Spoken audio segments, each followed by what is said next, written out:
Thanks very much to all of you who are joining us from the waiting room. We are now broadcasting live on both Zoom and Facebook Live. We'll get started in just a moment.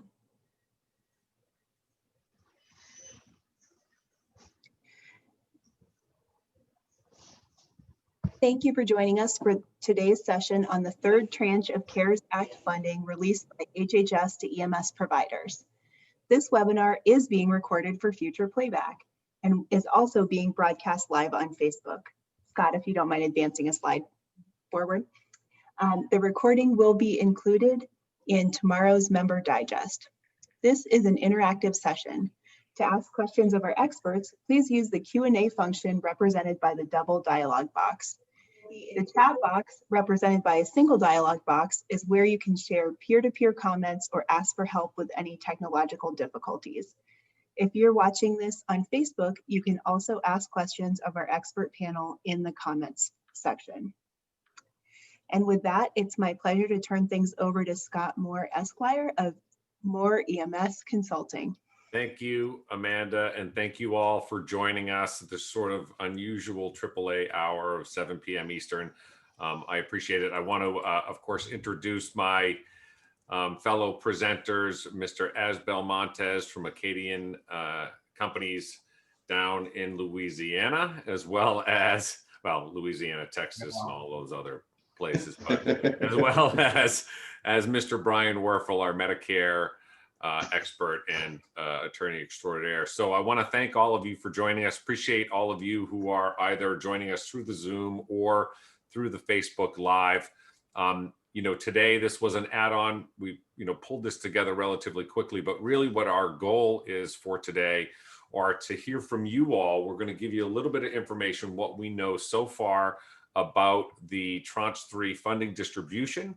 What we've heard, much of what we've heard is either from folks that we have contacts with, on the federal side, as well as really primarily what we've been hearing or from providers such as yourselves who are giving us information. I know I got a call on my ride in this morning that from a few clients or a few members who said that they had already or were starting to receive those Tranche 3 funding funds from the Tranche 3 CARES funding or the HHS release for the provider relief fund. So really our goal today is going to be to walk through a little bit of this Tranche 3 process. A couple of months ago, I know all of us were furiously trying to help folks, or a little over a month ago, trying to help folks apply for round 3.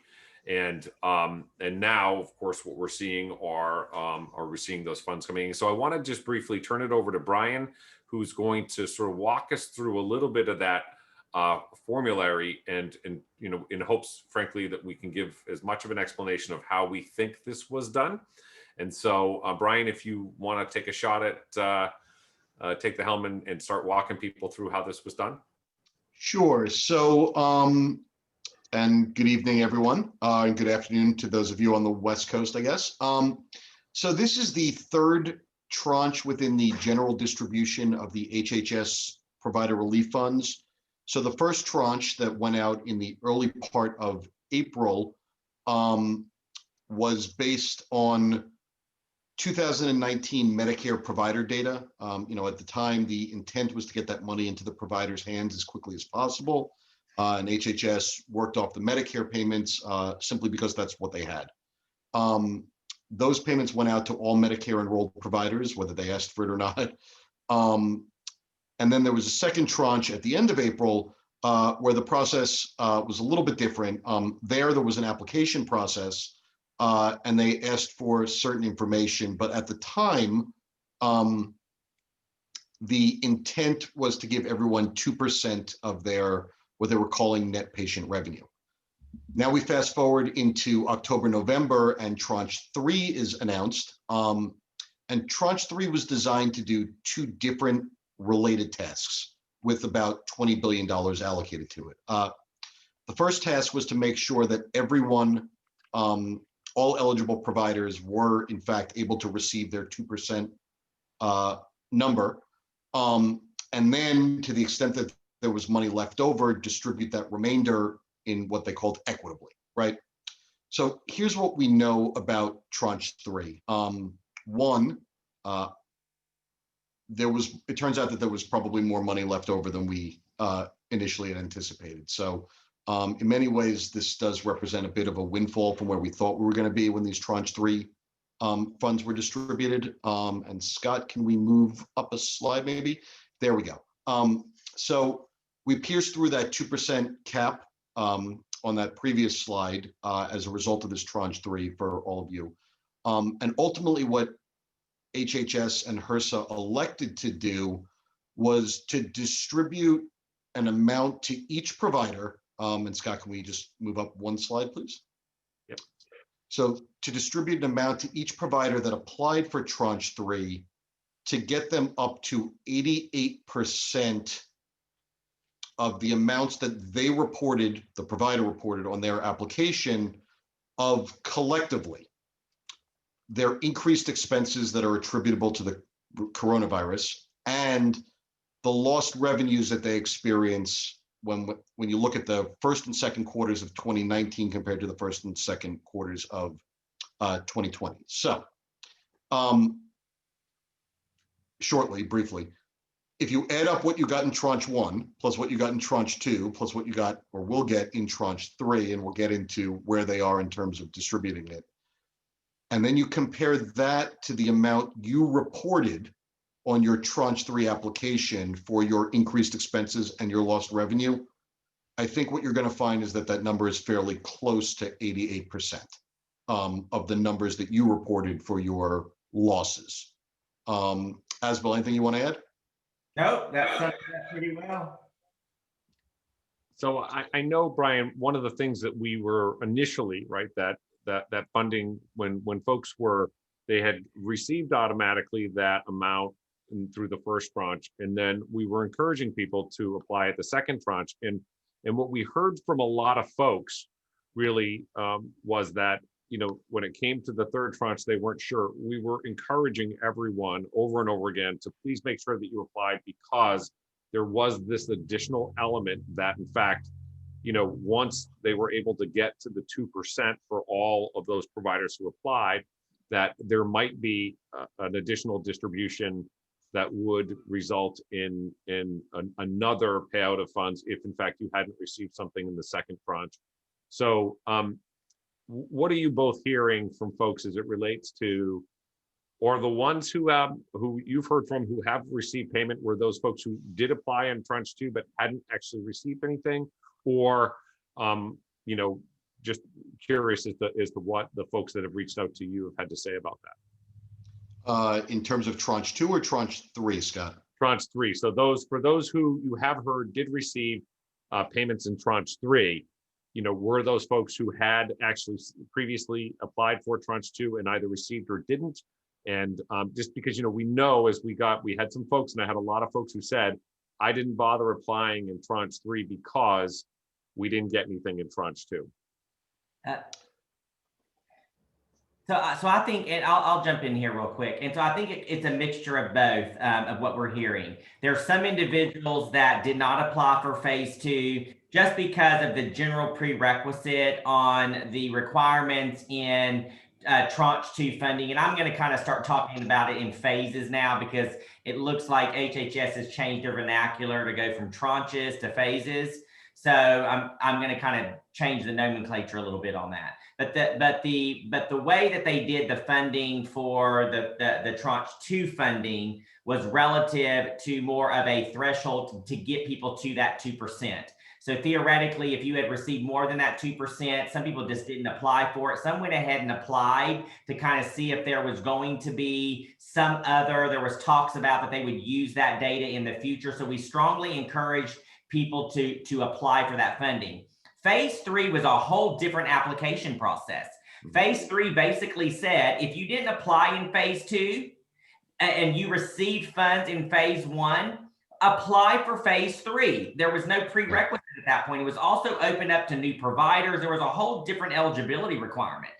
And so that was why we were encouraging everybody to apply. And I think what caught a lot of people through the process, because we've been getting a lot of questions, and we're going to talk about that through this process, is Well, I kind of started backing in. It was only looking at Q1, Q2, and different things like that. That seemed to be where some people got caught up on. But I will tell you from the feedback that I'm getting from individuals, a lot of it is relative around, I may not have applied, or I didn't apply because I did my own calculations and I wouldn't have got that 88% of lost revenue or of losses. And so I just decided not to apply, even though we indicated to apply, because that could have been used in generality. But the whole 2% was kind of the threshold. We did hear reports. I mean, there was only 105,000 people that applied, or 105,000 providers that applied. Right. And so there was a sense of that there was not a lot of people applying for it. I mean, hence the reason why we encouraged ambulance to apply. But I mean, that's kind of the stuff that I'm hearing right now. It's either they didn't think they were going to get anything, so they didn't apply, or they thought they were going to. And then some with the validation of the TINs, that became problematic for people. They didn't respond to emails, different things like that's kind of some of the stuff we're getting back.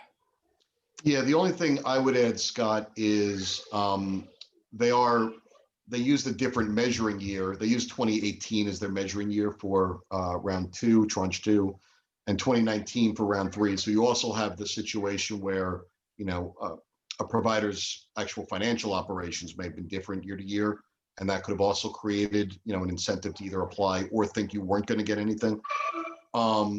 So, I mean, I think one of the lessons or the big takeaways from this is this is a fairly fluid situation, and, you know, what we believe to be true, you know, at any given time, you know, CMS and HHS are certainly reserving the right to change their mind. You know, for instance, we didn't think the formula for the distribution here was going to look the way they did it. They ultimately did it. We thought they were just going to increase the percentage from 2% to 2.2, right? And instead they ended up, you know, really focusing on the losses. So, you know, I think one of the things is if there is a tranche 4, tranche 5, et cetera, you know, just apply. You know, take the time. Maybe it doesn't change things. Maybe you don't get anything, but, you know, you don't want to end up, you know, on the outside looking in. Yeah, and what I heard from a lot of folks were, you know, geez, we didn't receive anything in tranche 2, or, you know, we don't think it's worth the time. And I think that's truthfully, I know when we saw, or we started to get an idea of how this was done, you know, we were surprised, because there was, I think Brian and Asbel and I, when we talked about this, as the application process came up, our thought was that when they talked about an equitable distribution, after all of those who apply are brought to that 2% number, we just presumed it would be 2.2, 2.3, 2.5. And as a result, you know, they actually went in a different direction. And in this instance, and so Brian, I don't know if you see the question in the Q&A. And Scott, just before we answer that question, because I think that's a really, really good summary. I'm not going to say that people didn't get the 2.5. I've talked to some individuals that did the back end formula, and it equaled 2.5% of their revenue.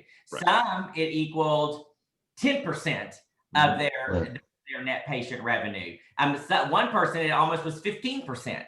So it's going to be dependent upon what you reported as your losses. Right. That's what it comes down to, and that's a very good question. Somebody asked a Q&A on the Zoom platform, folks, that kind of outlines how do I back into that number. And this is a really good formulary to look at your losses when you're looking at increased expenses and lost revenue. Brian?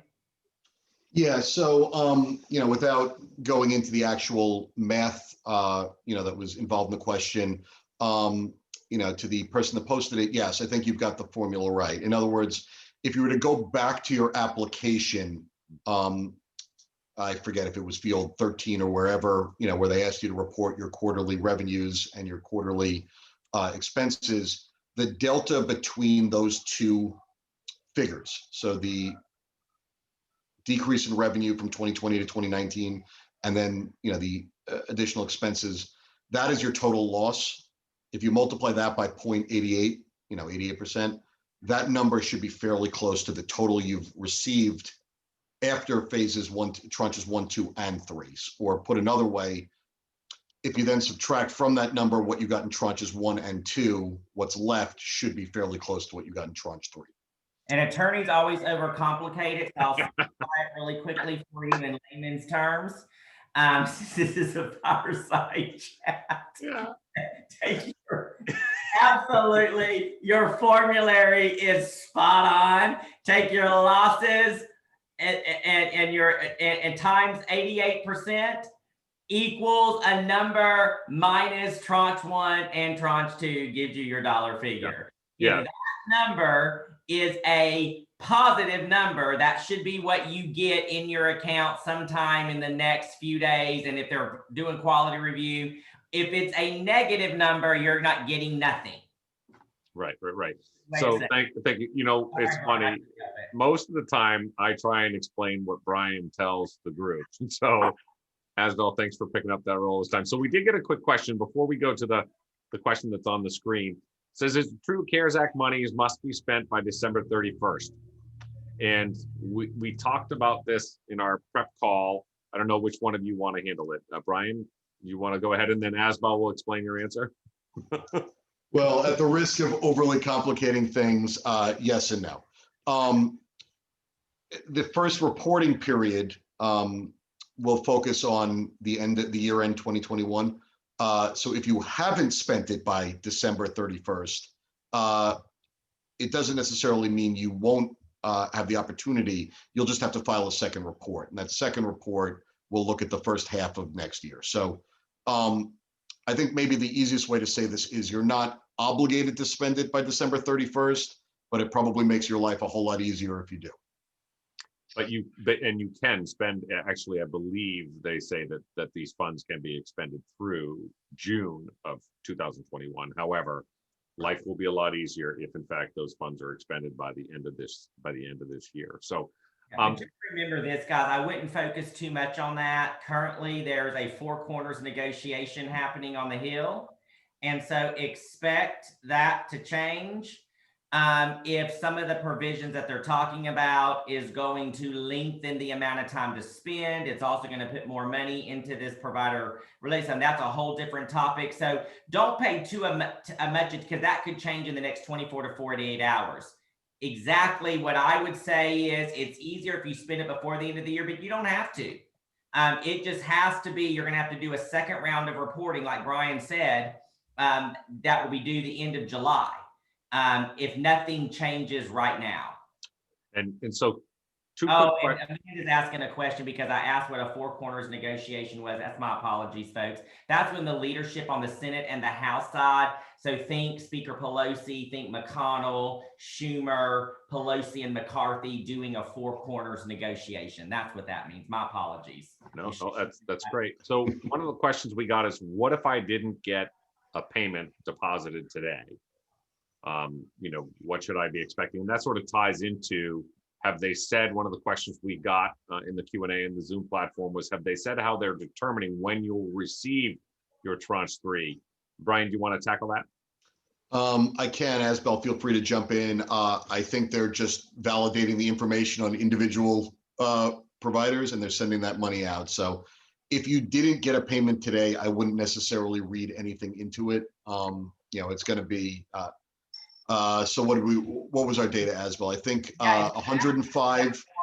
Yeah, if you backed into that formula, Brian, and it's determined that you should be getting funding, think about how ACHs usually happen. So it depends on your local bank, how that turned around as well. They are phasing that in. There are still 15,000 providers that should have gotten funding that has not yet, because they're doing quality reviews and audits.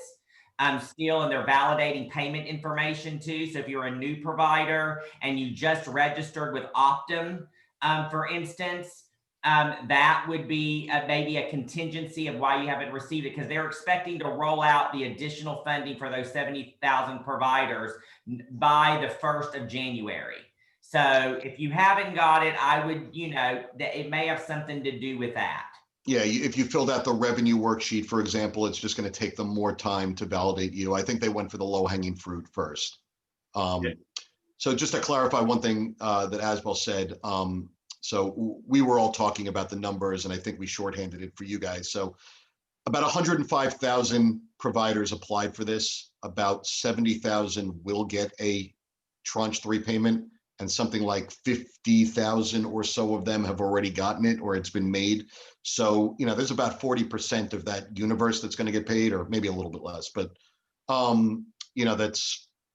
that HHS acknowledges will get a payment, but it just hasn't been sent out yet. So yeah, and they say right in their press release that in fact the funds are delivered by United Health Group and that they're sent via Optum Bank. So as we saw, a fair chunk of the majority of the folks received their funds previously, all sort of on day 1 or 2, but really those funding options or that process could go through to the end of the year, if I'm not mistaken. But my presumption is that most folks will have their payment probably by the end of this week. I would gather. So just in looking, one of the questions that came up in the Q&A for the Zoom platform said, can I include loss of revenue from ambulance standby services? We were not able to offer ambulance standby services in 2020 due to events canceled from the pandemic. Asbel, you want to tackle that one? You know what? Here is where I'm going to defer. I'm going to let Brian Werfel opine on this because he gave a phenomenal analogy about a year ago. And I know I'm jumping slides here, but this question that was received is really that but for comment. And Brian, I just really like it because I know that's what they teach you in law school. And I am going to use the heck out of that because it makes so much sense. There's not a lot of things that attorneys say that make a lot of sense to me. I'm picking on you guys while I'm here, but this is one thing that just makes fabulous sense. So what Asbel is alluding to is what in law school or business school is called but-for analysis. So it's, in other words, but for the occurrence of an event, would some other event have happened or not happened, right? So in this context, it's but for the pandemic, would whatever we're talking about have occurred otherwise, right? So when we're talking about an expense, would you have incurred that expense in the absence of the pandemic? If that answer is a yes, then you didn't incur it as a result of the pandemic, right? So in this case, I think it's a much simpler answer. The short answer is they're not asking you to break up your revenues any further than patient care, non-patient care. So I would argue that standby is related to patient care, and therefore it gets bundled with all the other revenue you get from patient care. They're going to look at your 2019 numbers for calendar quarters 1 and 2. They're going to compare that to what you ended up taking in patient care revenue in first quarter, second quarter of this year, and it's just a straight subtraction problem. So short answer, Marissa, is yes, absolutely, you can include that. Yeah, and just want a quick shout out to Steve Worth for dropping in the Q&A from the CARES funding relative to when you can spend it. As we said, we do suggest to try and spend it before the end of the year. Of course, those are for those expenses or lost revenues. However, they modified back on October 28th the Q&A to say that you do have through June 30th of 2021. So thanks, Steve. Just a question came in quick. If we receive funds, will they come through our normal Medicare remittance? And so as we understand it, right, the funds will just appear in your account. Now, Brian, what sort of remittance, if any, will they see? And it's my understanding from the last 2 tranches that there wasn't specifically any remittance that came in. Right. So we won't see a remittance advice if that's what the question is. What we will get is an email from this UHG, right? United Health Group, is that? Yep. Which will then ask you to do certain things to validate that you received the payment. The actual payment itself will be made through an ACH deposit directly into the bank account that you submitted through your enrollment. And the memo line on that ACH deposit will be from Optum. So, if really what this is saying is, how can I check with my bank to see if I got the money? What we want to look to see is whether or not you got an ACH deposit from Optum. Yeah, and so thanks for that one. Another question from Alan Guggenheim. Thanks, Alan, for joining us. Is 100,000 total in providers? He wanted to know how many of those were ambulance. And my recollection, we don't actually know that number, correct? We do not. Yeah, less than a majority, but more than a handful. How about that? So, Alan, that's sufficiently direct to not answer your question. That's what Well, lawyers Alan, what we do know is about 1.4 billion of those $24 billion expended went to ambulance and transportation. That's key to note. We are trying to confirm and get more granular into what do they mean by ambulance, how much air, how much ground of that 1.4 billion, as well as transportation. So transportation covers a gamut. It can cover brokers, think Logisticare, MTM, Access to Care, other brokers that provide transportation related to patient care. So if there were some of that 1.4 billion, and we'll get talking into that, what does this mean to the industry, is because many of you know that we at the American Ambulance have been advocating for about $3 billion in funding for our industry alone. And if HHS was very key in their press release, noting that they gave us 1.4 billion because of the advocacy work that we here at the American Ambulance Association have really done. However, we don't want this to get confused that this went entirely to what we were advocating for, as we do not think that that is correct. And that's just based upon some of the nomenclature that was in that release as well. So those are good questions. Yep. And hopefully we will begin to get some more color around what that 1.4 billion is made up of. Yeah, and quickly, one of the things that I did see in their press release, they talked about for those folks who've received funds, there is going to be an obligation on your part, just like you had to do with the second round and the first round, to sign the attestation and the terms and conditions. I had a hard time with attestation. Anyways, sorry. So you're going to need to sign off on those terms and conditions. And if you either fail to sign off on the term conditions and fail to return the money, they will deem that you are agreeing to the terms and conditions of the distribution of funds. I don't really see anybody who won't be doing it. So what we would say is, if you've gotten paid, log back into that portal and sign off on those terms and conditions, because that is going to be a requirement. And check the spam filter in whoever's email address just to make sure that you should receive something from HHS that would ask for you to sign off on that, but you can certainly log back in and you should be able to get to that. So a great and this sort of is what Rob's comment or Rob's question was what prompted making sure that we covered that. Does HHS reporting portal, once it's open on January 15th of 21, supersede the reporting requirements in UHG/Optum's T&Cs? The T&Cs on Optum's for the acceptance refer to reporting within 10 days of a quarter end, but was not as robust an answer as on the HHS website. So I think what he's getting at are the terms and conditions that Optum put in their payment are suggesting that you have to report within 10 days of the quarter end. In reality, the PRF reporting requirements are pretty clear on HHS's website. And I don't know if either one of you have anything to add on that. Yeah, I think it's just a holdover. From initially it was the reporting requirements were intended to be quarterly, and then HHS reversed itself. So I think the Optum T&Cs simply haven't been updated since the change.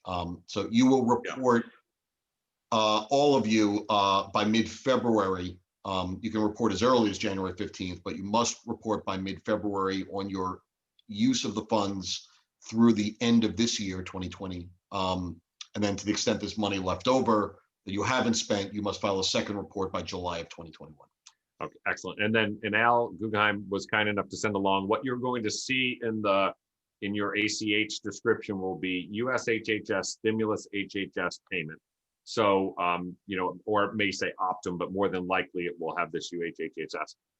So just quickly, what if I applied and didn't receive anything? As we I think we've already hit this horse till all four legs are in the air, but just to make sure, you may not have gotten it, but you should be getting it if you in fact applied and, you hadn't already received that 88%, you should be getting that, I would imagine, probably this week, if not certainly by some point next week. What if one of the providers or whoever, one of the attendees on the call did not apply? Is there an opportunity to now jump on board and that's what we call sort of a leading question. Go ahead, Brian. I was going to let Asbel handle this one. So. No. That you will be eligible if they open up a phase 4, which there is anticipation that they will be opening up a phase 4 funding for Q3 losses and expenses as well. But will that happen before the administration change or after the administration change? That will remain to be seen. What begins to happen with what Congress does this week. So if they put more funding in, you may see this administration do a phase 4 application pretty quickly. Right now, you do not have the ability to apply if you wanted to, but there is an anticipation that there will be another phase 4, especially for Q4. And if they do it in January, it may include, Q3 and Q4. So, yeah.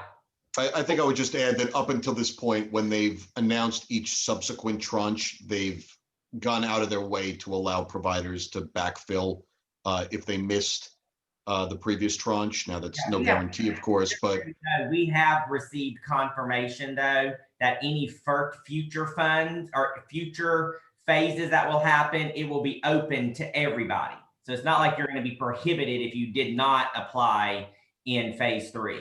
Right. And so the lesson here is always apply, no matter what, right? For most people who applied in this third round, and I spent a fair amount of screen share timing with folks who were applying, I don't think it took more than 30 minutes at most to submit your information, provided you had it.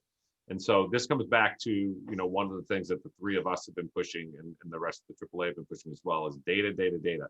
It's the importance of our industry getting on the same page, agreeing to sort of a consistent set of terms and definitions, and making sure that people are able to produce their data relatively quickly and consistently. So one of the comments that came in here from Marissa is, I only wish we could offer well-deserved COVID hazard pay to our clinical providers from the grant opportunity. Our frontline providers have been working tirelessly through the pandemic, running back-to-back calls.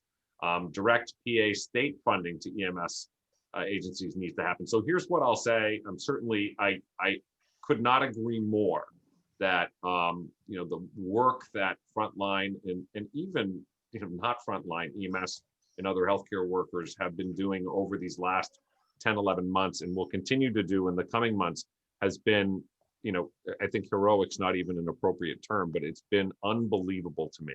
And so what I will say is I agree 100%, but recognize that hazard pay is one of those expenses that you can use and should use, provided you're able to, for the CARES fund, for these provider relief funds. You can use hazard pay. It's a permitted expense that you had to ensure that you can prevent, respond, or prepare for the coronavirus. So I do agree, though. I think there are states who have taken their funding at the state level and pushed it through to public safety and EMS providers to permit them to pay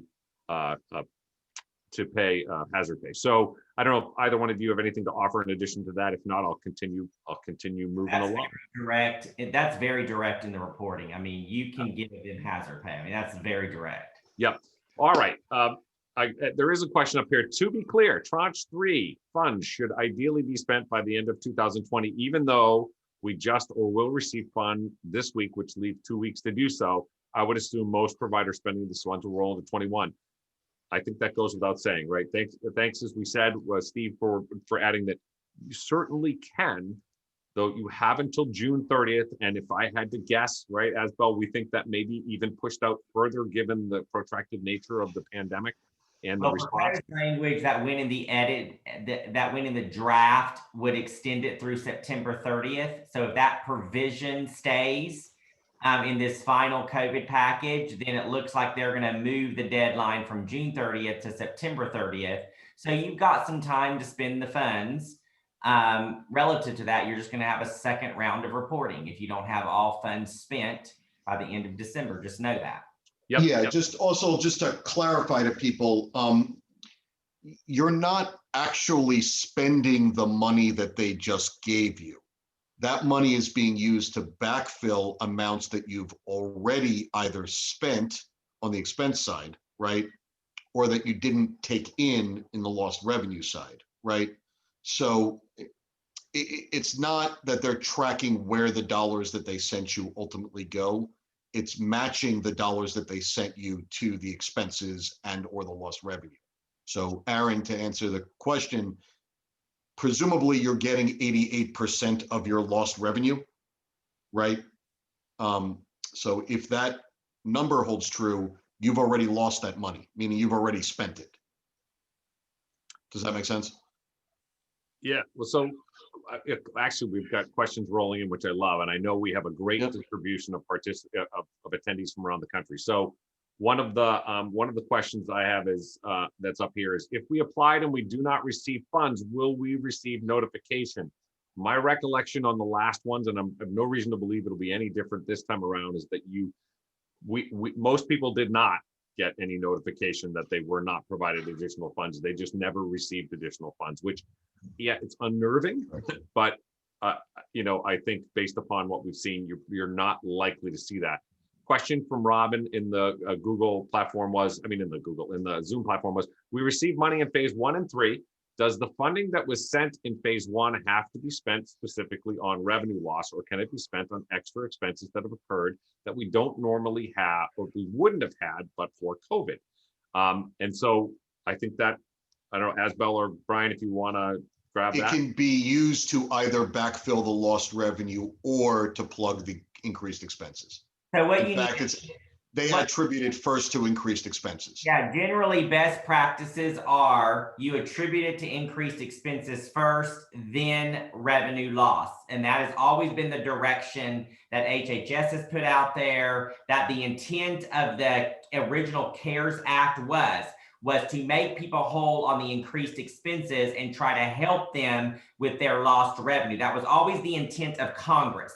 So always when applying your formulary, apply it that way. Increased expense first, then lost revenue.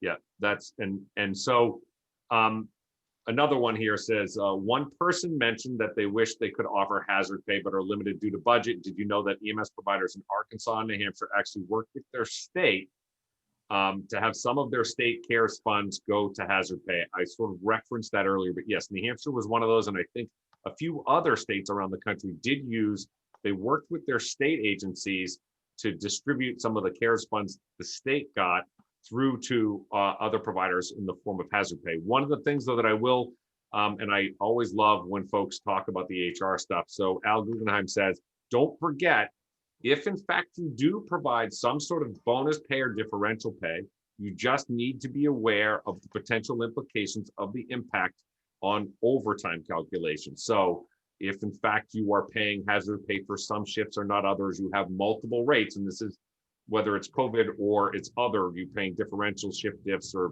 shift bonuses for working weekends, you want to make sure that you're aware that there is this weighted average, the impact on the weighted average overtime calculation.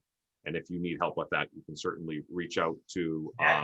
And that, Scott, goes to a question here that Stephen's asking about as well, is to remember, if you're going to backfill something, what Scott just told you, and I guess maybe you call Scott, there's that you need to make sure that you don't trigger other issues as well. Yeah, so you'd want to talk, Stephen, great question. So what if we back pay hazard pay now? So like, for example, our hazard pay is in the form of a stipend, so no overtime calculation. Be careful on that. I will tell you, you just want to make sure you're contacting your local council to make sure that, because in some instances, bonuses will have to be included in a weighted average overtime calculation. So you just want to make sure that you are, that you're getting some legal counsel on that. And what I will also suggest for you is, do not presume that because you contacted your payroll company, the big payroll ones who supposedly know all that they're supposed to be doing, often the folks that you may be talking to at your big payroll company, when you say, I'm going to offer a differential or a stipend, they know how to enter that into the system, but they don't always understand the implications on the calculation on the back end. And a couple of years ago, I found that several of those big payroll companies, their formula or their calculation on the back end was actually doing it incorrectly. So just because you have, and that's where you want to make sure you're looking at your payroll contracts, but you need to be testing that.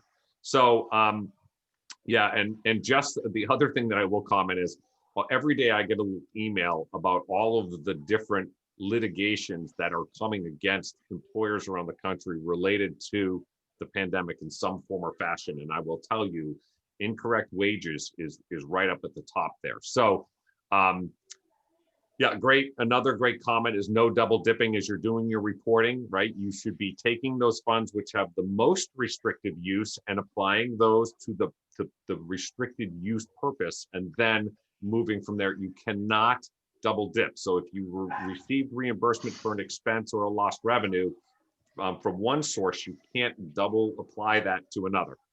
What if I applied for tranche funding using budgeted versus actual numbers? Asbel, you want to tackle that? Yeah, so you might have made a mistake. Yeah. That's probably the nicest way to say it. Really, your reporting, especially in phase 3, should have been on actuals. So if you used budgeted, you probably made a mistake. That doesn't mean that, oh my Lord, I'm in trouble. That just means in your reporting piece of it, you might wind up having to pay money back if you cannot justify under the reporting parameters. And so I would suggest that we're going to have some intense webinars on that as we get closer to really begin. We've already started talking and opining a bit about the reporting, but as things begin to roll out, we're going to make sure the industry really understands that piece of it, because remember, everything that we're submitting is a record. Cannot say that even more clear. It is a record that anybody can pull. So if GAO wants to do a study on the ambulance industry and there's no data available, guess what? They got data now. And so it might be wrong, right, indifferent. So just remember, everything that you're putting in is a record that can be retrieved now by the federal government to use for some purpose. So if you used actual versus or budgets versus actuals, it was incorrect. You should have been using actuals at this point in time. But remember, there is a difference between what the application for funding and the reporting of the use of funding. It's two different things. So the reporting is more like your audit in order to keep the funding that you receive, because they actually were just going by whatever you inputted and uploaded. And if it made sense to them, it looks like they just released funding. And so it's obvious with some people that have been talking and we've been getting or whatever, it's obvious that some people probably should have been out of business if that was their reported losses as well. So it's just interesting, guys. So to answer your question in a long, broad way like that, Scott, it really should have been actual. And to this point about what if I made a mistake on my application, right? That's where when you come around to the reporting part, you just want to make sure that you're reporting accurately. One of the things that Asbel and Brian and I talked about last week when we talked about the delay in cost collection, right? Recognizing that now that cost collection has been pushed back yet another year, we're not going to, by the time that report is issued, it's highly likely from MedPAC to Congress, it's not likely that they'll have any data aside from possibly data that's been submitted during this process. So all that much more important that you are, consistently reporting or tracking your information, because this will be public record. For example, I've had members from around the country send me lists of what PPP loan monies different ambulance services got. So what I will tell you is, it's, they say data is like trash. If you're going to collect it, you sure as heck better know what's going to happen with it. So we want to make sure, right, that in fact, as you're looking at your post-payment reporting, that you are well aware of how you're doing it. And this is where, if in fact, as long as you're using those funds for those increased expenses and lost revenues, you just want to make sure that you're tracking those expenses, not double dipping, et cetera. So the but-for analysis, Brian, we've already really sort of tackled. And I know, for a lot of folks, what we try to, I get questions like, well, what if we needed to buy an ambulance? we just want to be cautious that recognizing the intent of these funds were to pay for those increased expenses and secondarily those lost revenues that you otherwise would not have had but for the COVID-19 pandemic. So this is not, as we've said many times on other webinars, this is not free money. There are strings attached, and you will have to account for how you spend that money. There is in the COVID chat window, there is a link to the summary of allowed expenses that Steve Worth sent up for us through HHS on their website. And if you're in the Zoom platform, certainly you can jump and grab that that link to go ahead and take a look. So what happens if, I know many providers had this situation occur where they said, look, we actually acquired or we had a significant business growth just, essentially when we looked at Q1 and Q2 of 19, we had a big business growth in Q4 of 19. And so as a result, when we're comparing numbers, it might look funny. So Brian, how does one tackle or deal with when they've had a significant change either organically or through acquisition? Right. So I think the easiest way to understand this is just to recognize that what HHS did was a static analysis. So in terms of measuring your quote lost revenue, they simply compared your 2019 financial results to your 2020 financial results for those first 2 quarters. So in a situation where you projected that your operation would be up, let's say 20%, but as a result of the pandemic, it was off 20% from your projections. And as a result, you're essentially flat year over year. To the HHS view of things, you didn't suffer a revenue loss, right?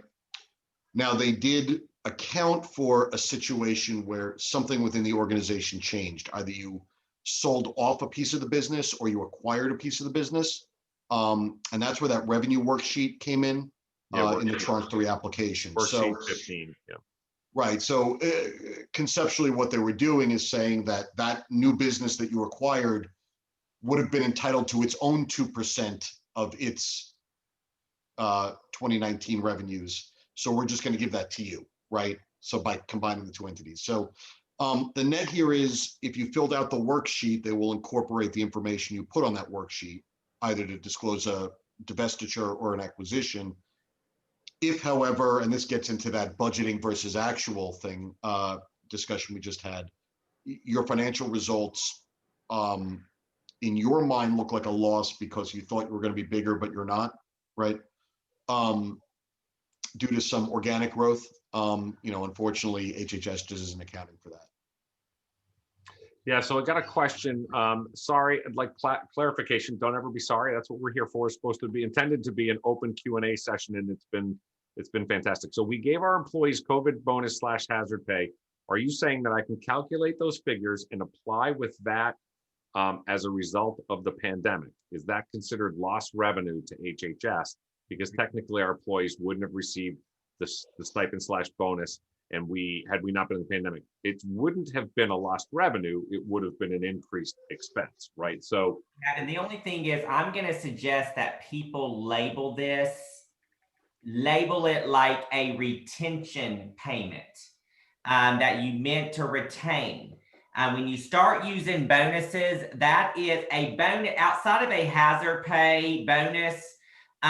A bonus in a grant world is always a non-allowable, okay? So when you're using certain things like that to have to explain, it's easier to say, we are paying you a retention payment because we realize we're having workforce shortages. And so to retain you, we're having to give you additional wages this year, but for the pandemic. Does that make sense? When you start using bonuses, typically in a grant process, those are always non-allowable expenses. Yeah, I think that's an important point, right? That, one, when you're calling it hazard pay, I think there's no question what that's tied to, but really getting back even further to that, just that sort of an initial issue is make sure, to the extent that you have expenses that are but-for expenses, that you're identifying those separately in your accounting softwares or anywhere where you might be, reporting that information. And to Asbel's point, it's not really a COVID bonus, it's really a COVID hazard pay and or a COVID differential. I think that's an important point, because what you don't want, right, is there's always this feeling that people are using federal monies or bailout monies, as we've seen this in the past, to give people certain bonuses. The fact of the matter is we're paying hazard pay or COVID differential pay because of the increased one, and this comes back to that but-for, to respond, prevent, and prepare for the pandemic. So I think that's right. So yeah, Scott, I'll give you an easy example. Normally your son or daughter would be in school and therefore you could go to work. But because school was shut, now you need to hire care to look after your children while you go to work. Well, you're going to ask your boss to compensate you by increasing your pay for that, right? So, but for the pandemic, you wouldn't need to pay them more, but circumstances have changed, right? That's just, one example. We should also probably mention, by the way, that if you're going to hazard bonus people, just be mindful of the limits. Certain highly compensated individuals are not, the money can't be used for that, for those purposes. Asbel, help me out. I think it's like 127,000 or something like that. No, I think all in all, it's like $197,000. Well, a little more generous. So if by hazard pay, we mean the rank and file field employees, it's not going to be an issue in most cases. But yeah, the CEO shouldn't be taking a hazard bonus, right? Yeah, and so another question, I'm trying to remember, did they ask for a list of revenues and expenses for each quarter, or did they actually ask on the application how much was attributable to COVID? Brian, on the revenue side, they simply asked for your numbers because they assumed that any change was directly attributable to COVID, right? Yep. And since that's what they based the tranche 1 and the tranche 2 payment, right? And the anticipation was the tranche 3 payment, or at least the first part of it, where they were ensuring that you got your 2%. They didn't really care about your expenses. That comes in on the reporting side of this in February. Yeah, and just a follow-up question, what did you say that cap was on those salary? That top end of the salary, right? Now, it was different, just so people are clear, for when you were applying for PPP loans, right? But this top end on salary, as well, you said the number was 192? It's like 197. I don't have it in front of me, but go look, it's around 197. Yeah, that sounds right. Right. Yeah. Yeah, you also can't use the money to import chimpanzees. So, yeah, that was one of the terms and conditions where that comes from. Or advocate the violent overthrow of the U.S. government, or there are some limits on what you could use the money for. Not much, but some. And we had a lot of civil unrest this year. So, anyways, the guidance. Interestingly, one of the points that Steve makes is that the guidance does reference the fact that bonuses generally are impermissible uses of those funds, but that hazard pay would be an eligible expense. So you just want to make sure that you're using terms that are consistent with those terms and conditions. So make sure that you're looking, and we'll get that number, and I'll swing back around, Marissa, with you on what that number is on the upper limit, just so that so we can ensure that we're getting you the information. So what about Q3 and 4? What do we see? We're in the middle of Q4. We're at the end of Q4. Who am I kidding? And so what do you see for the future? Asbel, you want to go first? What do I see for the? You go first, Brian. I see a lot for the future.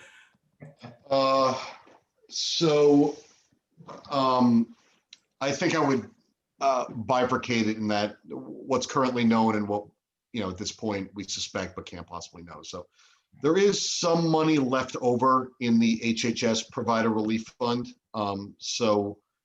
It's certainly something that they could do in terms of a tranche 4. I just don't know that it's enough to really accomplish much. So if you accept that premise, Now we're talking about replenishing the HHS Provider Relief Fund, and that's a function of Congress. And Congress at this point is a function of what happens in Georgia in terms of 2 Senate runoffs, plus whichever side of the bed Nancy Pelosi wakes up on any given day. So that's politics. So I defer to Asbel. So my standpoint, I think I mentioned this earlier. I personally, from the information that we got back earlier from HHS leadership, and we were asking, are you going to do another roll up? And they're like, what's Congress going to do? So technically there's some what ifs. So if Congress passes a COVID bill, which all indicators are indicating that. So it's all in Four Corners leadership right now. And if that happens and they put funding in the PRF fund, which is what they're intending to do, it was in the draft model of the COVID. I think it was 30 billion. It could change to that number. They're going to put more money in local and state governmental funds. You will see another round of funding. If they don't put any money in the PRF fund, let's just say they don't do anything. Well, then people's funds that they return back that are unused, they may use that recycle. And that could be a lot longer down the road, because they have to figure out and do an audit of how much money do they have left in the PRF fund out of the 175 billion. So in my opinion, like Brian was just saying as well, the next 48 hours is going to determine for us how quickly would there possibly be another application process. If they don't fund the PRF fund, I think we're looking at 3 to 4 months before we even figure out is there going to be, because it's going to have to depend upon the auditing of the funds. If there is money thrown into the PRF in this package that they're negotiating, as we think there will, then you will see probably, I would probably bet dollars for donuts, Trump's going to try to get, because he's been appropriated the funds while he's still in office, is going to try to move that money through so he doesn't leave any money left for the next administration. I can see that playing. And it's a really quick application process again. But that's just me kind of talking. You asked, this is a fireside chat. That's what I would think. Yeah, and I want to thank Todd Miller. Thanks for getting that. He said that upper limit was the federal executive pay scale, the upper level of executive level 2, $197,300. So thank you, Todd, for that.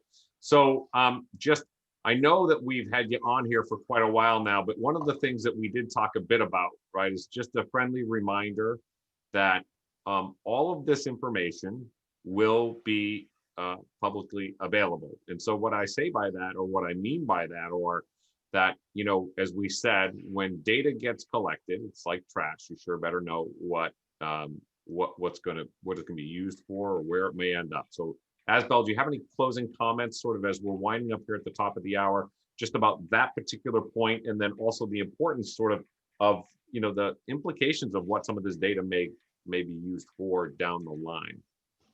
So I guess I'm just saying it right now, while people are getting the funds and they're trying to find creative ways to use it and stay within the confines of the reporting requirement, don't get so creative that you are submitting inaccurate data that you get caught on down the road. This is not a time to be playing in the gray area. This is not a time to be trying to figure out, can I use this for this? And then you're submitting reporting that ultimately comes back around to hurt the industry in general, which is going to hurt you with any other type of compensation. Because remember, with the delay of cost data collection, there is no other repository ever before the public health emergency that the Government Accountability Office, MedPAC, or anyone else has been able to pull from to use. Usually they've had to do a survey, they've had to call ambulance services and stakeholders, get them to submit their data at that time. Well, they necessarily do not have to do that anymore. They can actually pull certain elements that you've already reported on. And unless we're very specific and we actually follow through on this reporting piece of it, that, in my opinion, is probably the single most, the biggest issue that we face as an industry, to make sure that as this data becomes available and it's becoming public, some of this stuff is not going to be public, though. Uploading your financial statements, all that's not going to be public. But how much money you got is going to be public. But the reporting side of it, while it may not be public, it will be accessible and available to governmental entities. So whether it's Treasury, whether it's GAO, whether it's MedPAC, they'll have access to this federal data repository. So just remember that. Brian, any comments? No, I mean, I agree with Asbel with a slightly lessened degree of paranoia. But He's saying I'm paranoid. well, not if they actually really are out to get you. No, but he is right. I mean, you can already look at, for example, the Paycheck Protection Program data, and just an initial read through will show that there are a number of entities that all of us will recognize that just your eyebrows raise, right? Yeah. And it's I understand that people are scared. I understand that this is a trying time for not just our industry, but the country as a whole. But there are still rules that are out there, and it's don't allow the fear of the next couple of months to override sort of that intuitive sense you have that we may be pushing things too far. So when you're putting down what you spent the money on, just apply the common sense, the laugh test. If it doesn't make sense to you, it's probably not going to make sense to anyone that might look at it, right? Hazard pay makes sense to me, right? Yep. Yeah, it's got to be tougher to get your people to come into work right now, right? Redoing your office probably doesn't make sense right now, right? Yeah, unless those office modifications were to put up, dividers between employees, that kind of stuff, right? Yeah, sorry, Scott. I meant actually my office. Right. If you're putting in that new Mac Daddy, widescreen television, that's probably not the thing to do. But I guess my point just being this, that recognizing that if in fact our profession, our industry had a consistently reliable source of data prior to this pandemic, I think the financial relief, or our ability to go advocate for financial relief, would have been significantly more powerful, right? And Asbel is one who's always in somebody's office. If we had data other than from what were surveys of the GAO, which we know those people who respond to those surveys are likely people who had the data to begin with, but there was no qualifier as to what the definitions or terms were. So one of the things that we've been working on really hard for the last couple of years relative to cost collection really comes back to this idea, and we talked about this in the webinar last week, relative to the cost collection delay. Do not let the cost collection delay lull you in the sense that we don't need data. In fact, actually data we need more now than ever, and it's more important that it is reliable, consistently collected, and in a form that we can utilize, because frankly, this story looks a lot different when we walk in the door and say, this is what we need, this is why we need it, and hoping that folks recognize that this is a critical time for EMS. We've never had probably more visibility in the public eye, and never have had more understanding, or at least compassion for the fact that the folks that are out there doing the work every day, that it's difficult, and that the EMS system in this country really is on the brink, and that they are struggling. So with that, I just wanted to of course thank my fellow presenters. It feels like what we've done about 800 webinars this year together, the three of us.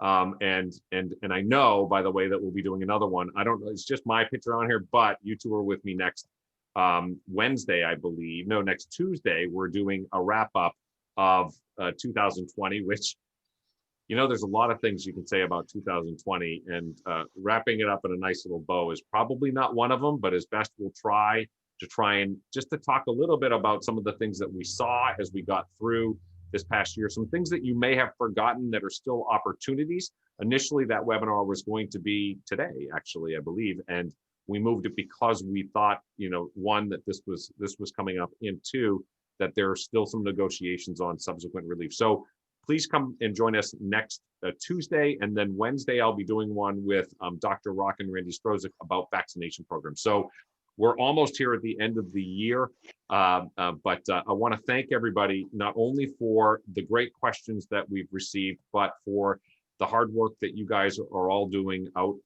running services, which we know this has been an unusual year. We cannot thank you enough for all that you've done, not only in your support of the American Ambulance Association, but the profession as a whole. Brian and Asbel, thank you. And to the AAA staff, and I say staff, but that feels wrong. Probably some of the hardest working people that I have ever met in my career. So thank you guys also for putting this on. I know we're at an unusual time. I think Brian may have had a drink in his hand when we started. So it's time for you all to go have a drink in your hand. And I can't thank you enough. I'm sure a copy of this will be sent out to attendees. And if you have questions, you can always submit those questions to the info@ambulance.org. So with that, for those of you who we won't see next week, we hope you have a wonderful holiday season. Thank you. Yep. Thank you, everyone. Thank you.